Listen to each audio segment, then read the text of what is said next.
What's happening, YouTube? Back in the day, Gamer here. Thank you once again for joining me on my channel, and today I'm coming at you with another pickup video. This lot is everything I picked up back in June. I know I'm a little bit behind, but I like to play video games. So before we jump into this here, disclaimer. A lot of people say that they don't like pickup videos. Now, I don't do pickup videos to be like, hey, look at what I have. I do pickup videos to maybe get you hip to games you didn't know existed, or games you see all the time but never thought twice about them, and this whole time you should have been playing them because they're awesome. There's several of those games in this pile right now that we're going to cover. So the first of these games has to do with a lot like that.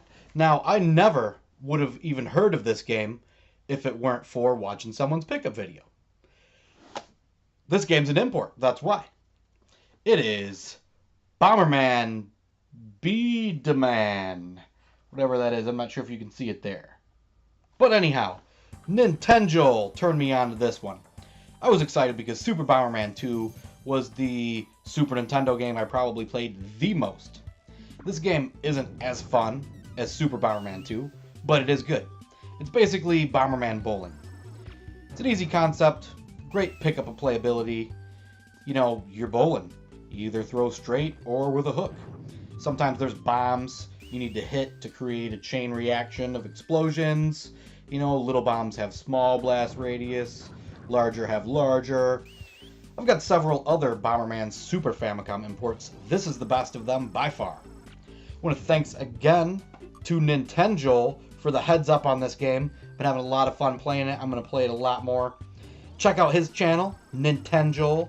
I'm a big fan. He also does a podcast with Shogun Death called the Brutal Bit Brothers Podcast, which I'm also a big fan of. So check that one out if you get a chance. So this next game is another great example of games I overlooked forever. I've been seeing this game for 30 years. You know, I saw it new back on the shelf in box back in the day to in the 99-cent bin with all the other crap games that nobody wanted to buy a few years back. It's not quite that cheap anymore. I think I had to pay like $8 or $10 for it. Oh, I'm sorry. I paid $3 for it. $3. Wow. But anyhow, that game is Motocross Maniac on the Game Boy. So I realized there is a shit ton of games I've never played. And I hesitate to build things up. You know, like people, oh, the best movie I ever saw, or oh, it's the best burger I ever had. Because then it's usually a letdown. But this game might be the most addictively fun Game Boy game of all times. And that includes Tetris. This game makes Excitebike look like black box golf. It's everything Excitebike should have been. The controls are spot on. Pressing up at the lip of a jump makes you go a little higher.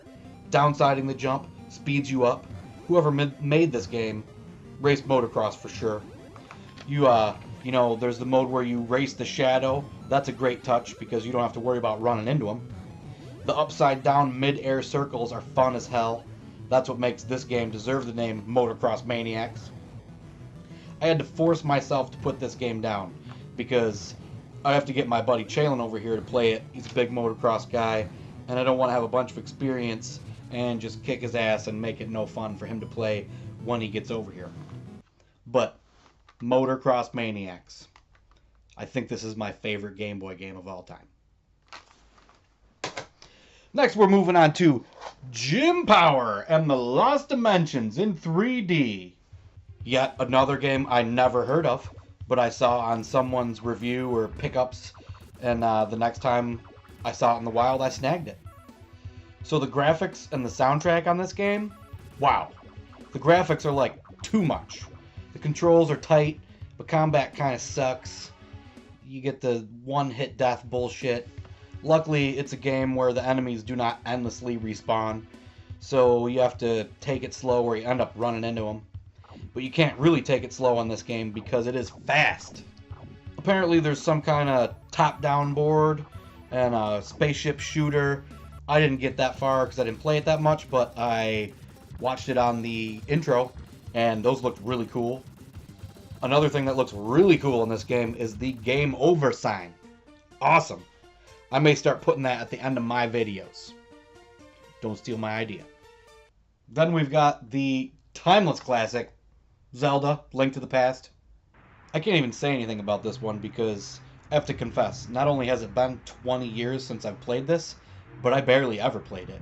And I never owned it until now. I used to watch my friend John play it back in the day, but this isn't a game that you take turns playing. You know. Graphics, controls, story, one of the best games ever, no doubt. On my last pickup video, I went on like a bowling game kick. Picked up one more this month. That's Super Bowling on the Super Nintendo. This game is super easy. It's alright. It's kind of average for a bowling game. It does have this golf mode. That's like the star of the show. You know, it's worth the couple bucks I paid for it. Then we've got a couple Nintendo games here. Just usually, I have a lot of them, but because that's my go-to system, but didn't find that many. We got Wrath of the Black Manta. That game's alright. It's got some unique things to it, but you know, you've all played it, you know what I mean. Next up, we've got King of Kings. So yeah, I saw this 99 cents and I was like, oh hey, kick ass, I'm gonna pick that up. It doesn't have any guts in it. It's just a shell. They scammed me. So I'm gonna keep it brief on this next game because I'm gonna feature it in my games you probably never knew existed playlist. And that game is Dragon Buster 2 on the Famicom. So far this game's equal to the first one, which I featured in my first episode of games you probably didn't know existed. It plays like the Dungeons & Dragons in television game. As you work your way through the cavern, the map unfolds. The controls are better than the first game, but they're ass backwards, probably because it's a Japanese game. To enter doors or levels, you have to press select. B shoots. You have to press A to pick up items. Sometimes items are picked up automatically. I don't know. If it didn't have mazes that loop, it would be a badass game. So far it's pretty good. We're going to keep it at that. But keep an eye out for my video on this one. It'll be coming out real soon. Next we got a stack of Atari games. Got the Magic Kart, Minesweeper, Towering Inferno, Star Master, Stampede, Skiing, Tennis, and then this homebrew looking thing, Gopher. I haven't played it yet, but probably sucks, but I'm looking forward to it. We've got a couple of those Rumble Pack Game Boy games, Zebco Fishing and Ready to Rumble Boxing. The fishing was not good at all, and neither was the boxing game. Cool concept, though. I've got one Game Boy Advance game in this lot. What's it called? American Bass Challenge. I don't know if I played this one yet because I recently picked up every fishing game I could get my hands on. They're all pretty basic, except for the one gem that I have in last month's video. Check that out. I can't pronounce the name because it's in Japanese. So I got a big pile of Genesis games over here now. And next up is the story of Dashin' Desperados. So believe it or not, Dashin' Desperados is a story of two horny guys running as fast as they can to be the first one to get to the girl, because she's so classy that she likes the first guy that she sees. Come here. After you beat your buddy 2 times in a row, he kidnaps her and you have to rescue her, or God knows what will happen. Lather, rinse, repeat. The graphics here are above average, the controls are pretty tight, and they have to be because the game is almost too fast-paced. I like it so far, but I bet in 2-player, it's super fun. Next up, we've got The Great Circus Mystery. This is another easy game to pick up and play. Obviously, it's Mickey Mouse, so it's going to be a kid's game. First off, graphics, bam! Awesome background, awesome foreground. It's just like the other Mickey game I have, World of Illusion. You get to pick Mickey or Minnie in this one, which is a cool twist. Could you pick it in the other one? I don't remember. Nobody picks Minnie anyways. The controls are great. The first boss is a weasel from Roger Rabbit. I thought that was super cool. So the sprites are large and detailed, bosses even more so. I'm not a Mickey Mouse fan, but I really like this game. So once again, last month I went on this kick with not only buying fishing games and bowling games, but baseball games. And the first up on those is RBI Baseball 93. The first thing you see is the greenskeeper mowing grass and the national anthem. We're off to a good start. It's licensed so you can pick from all the teams. It even has names and stats. Graphics are good. Controls are too. You can just pick this one up and play it. That's what I'm doing here. A lot of cool little touches, like the base coaches giving signals, the crowd detail, the wave, first and third base views, batter and sprite stances are different. Keep in mind, I never played this one back in the day because none of my friends were much into sports games, but for being 24 years old, I'm impressed. That brings us to RBI Baseball 94. As you would expect, a year later, there's a slight upgrade on everything. Graphics, sound. Seemed like the controls are a touch better. Seems a bit easier too. Suppose if the controls are better, the game would be easier. I never played this one back in the day either. So this is just straight pick up and play once again. Got Kirk Gibson. He was always my favorite back then. So for 23 years old, another good game. So I've got one more baseball game in this lot, but I'm saving that for last because it's the gem. Before that, we've got a Sega Master System title, Enduro Racer. Now, this is no Excite Bike. It's definitely no Motocross Maniacs, but it's still a solid title. For being came out on the original Master System like 30 years ago. It's fun. Controls are good. It's a good game. So the last game on the lot would be the most surprising of the games.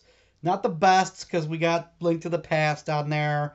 And, the Mickey Circus game was really fun. Motocross Maniacs was super fun. This game is clearly the most surprising. And that is, once again, for the Sega Master System, Reggie Jackson Baseball. So talk about a hidden gem. I had always assumed this game was just total garbage. But it's pretty damn good. I shit you not. The first pitch I ever played in this game, this is what happened. Hit by the pitch, and the benches clear out for a brawl on the pitcher's mound. Good stuff. So the sound in this game is good. There's even voices. The ump yells, strike, calls you out. The graphics rival the 16-bit Genesis baseball titles. Gameplay is simple. It's not perfect, but it's good. My all-time favorite baseball game is definitely Baseball Stars for the original Nintendo. Other than that, Reggie Jackson blows all the other 8-bit baseball games away. And most of the 16-bit ones, too. So that's everything I picked up in June. Once again, I want to mention, this pickup video isn't to brag about the games I have. It's to show you some of the games that I think you're probably going to want to play. So let me know what you think. Like I said, none of these games were very expensive. A lot of them are complete in box, and not one of these games cost $20. I think the most expensive one was like $12. So you can't go wrong there. As always, thanks for watching. Like, comment, subscribe, and all that jazz. But until next time, YouTube, keep it retro!